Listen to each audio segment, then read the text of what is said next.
And now it's time for the sponsor perspective portion of the program and a message from the sponsors of today's event, the National Security Campaign. Thank you for joining today's event with The Hill, brought to you by the National Security Campaign on the role of conservation in national security. National security professionals are coming to grips with the ramifications of what some ecologists call an ongoing biological annihilation. Today, the CEOs of 4 of the world's leading conservation organizations will share with us the work being done when it comes to conservation efforts abroad, how that affects U.S. national security, and why U.S. investment in these areas is so crucial. First up is Jennifer Morris, CEO of the Nature Conservancy. She'll highlight the importance of biodiversity and the transformative role that global communities play in creating sustainable economies driven by conservation. Jennifer? So nature, as we all know, is the underpinning of our societies, our health, and our economies. We're reminded of this every day as we increasingly understand the links between the destruction of nature and the spread of zoonotic diseases like COVID-19. But nature is in serious trouble. Last year, a major UN report found that nature is declining globally at its fastest rate in human history. Reversing this alarming trend is about so much more than conserving nature. It's about improving our own health, boosting our economies, and reducing the impacts of natural disasters. In short, protecting our natural security means protecting our national security. In northern Kenya, for example, the Northern Rangelands Trust, which has received vital support from the US government, brings together 39 community conservancies to help them sustainably manage their lands, build sustainable economies linked to conservation, and drive peace efforts to mend years of conflict. Sadly, the global pandemic is putting models like this, which depend heavily on tourism revenue, at risk. But we need to focus on better diversifying income sources to help empower communities in stewarding their natural resources. This will take a concerted effort by national governments, both here in the United States and abroad, to invest in proven international conservation programs. We know that this is the right thing to do for both nature and for our national and economic security. Thank you, Jennifer, for those important perspectives. Next up is Carter Roberts, President and CEO of World Wildlife Fund. Carter, from your perspective, why is conservation important not only to America's approach to global development, but also to its national security interests? Much of the world is concerned about climate change, and rightly so. I am also worried about running out of planet. When you see the predictions that we're going to reach 11.5 billion people globally by the end of this century, and that much of the world wants higher standards of living, all of that places increased pressures on the natural world for food, for infrastructure, for building homes for our children, and for building the economies and the businesses that we need. We see around us what happens when we break our relationship with nature. With forest fragmentation and the illegal trade in wildlife, we make it more and more possible for pandemics and zoonotic diseases to arise and to disrupt our societies as COVID-19 is disrupting ours today. When we destroy mangroves or destroy forests in mountainous areas, we also see what happens with extreme weather events. Those communities without those natural resources suffer much, much more than those who still enjoy the protection of nature in those settings. And we also know what happens when extreme weather events, drought, and the inability of families to feed their children.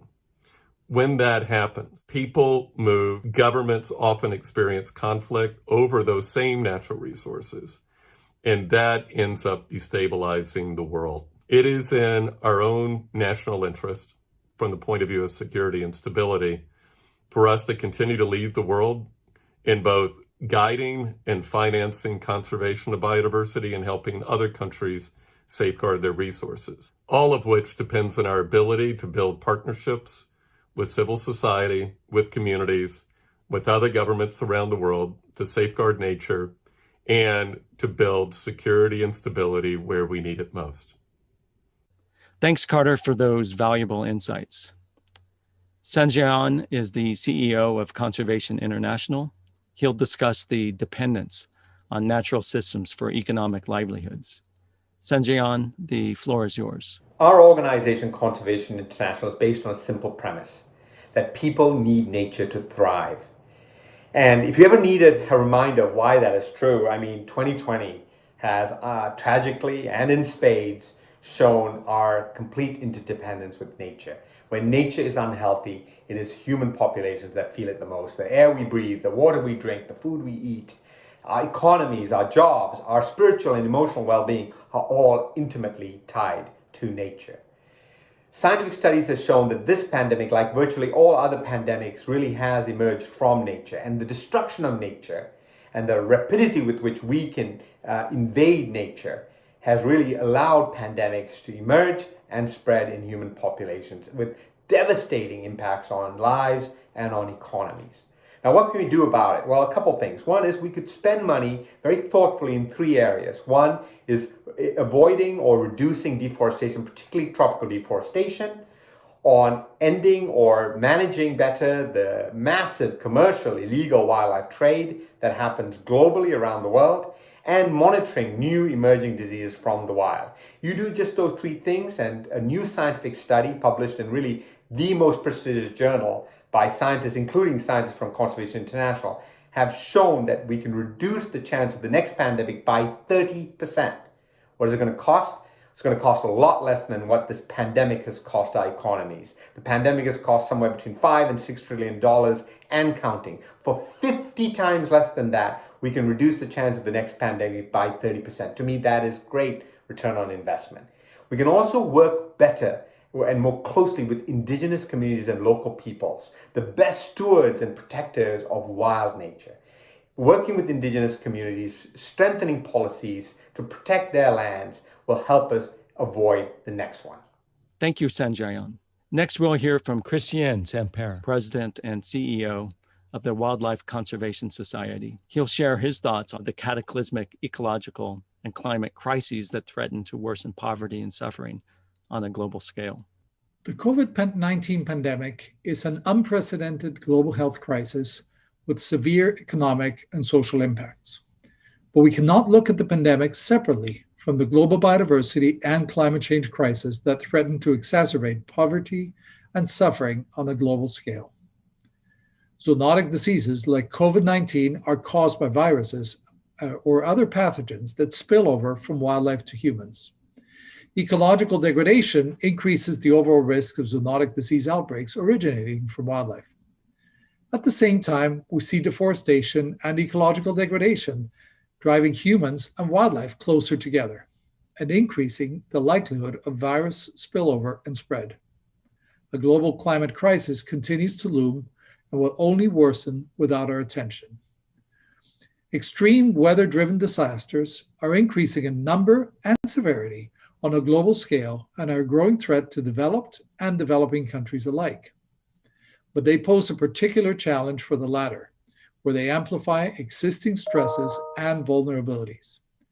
Dealing with these types of disasters during a pandemic adds another level of complexity. Will the necessary resources be available to tackle these three crises and also to recover from them? Will relief agencies that are stretched to their breaking point be able to answer the call as they normally do? If the answer is no, threats become very real. In response, we must work together with indigenous peoples and local communities to conserve nature. If we are to survive the three crises represented by climate change, zoonotic diseases, and biodiversity loss, we must effectively protect and conserve at least 30% of our planet. We must stop all unsustainable and illegal exploitation of wildlife, and we must work to prevent another COVID-19-like pandemic by ending the unceasing assault on nature. Together, we can make this happen. Thank you, Christian, for those outstanding remarks. Now, putting it all together, the compelling messages from the four CEOs we just heard from underscore the importance of international conservation to security. The ties between conservation abroad and U.S. national security interests are not only clear, they're strong. So thank you to everyone tuning in. And now back over to Steve Clemens and the Hill. Rod, thank you very much. I really love those comments. I want to say that one of my team said, oh, I think you said national security instead of natural security. And I'm sort of saying, well, maybe that's the point today, that maybe we need to make them interchangeable. And so I want to really thank, and it was Jennifer Morris who said preserving our natural security means preserving our national security. I find it very important metaphor for today, if you will. So thanks to the Nature Conservancy, the World Wildlife Fund, the Conservation International, Wildlife Conservation Society, and the Betty and Gordon Moore Foundation that are behind the Natural Security Campaign.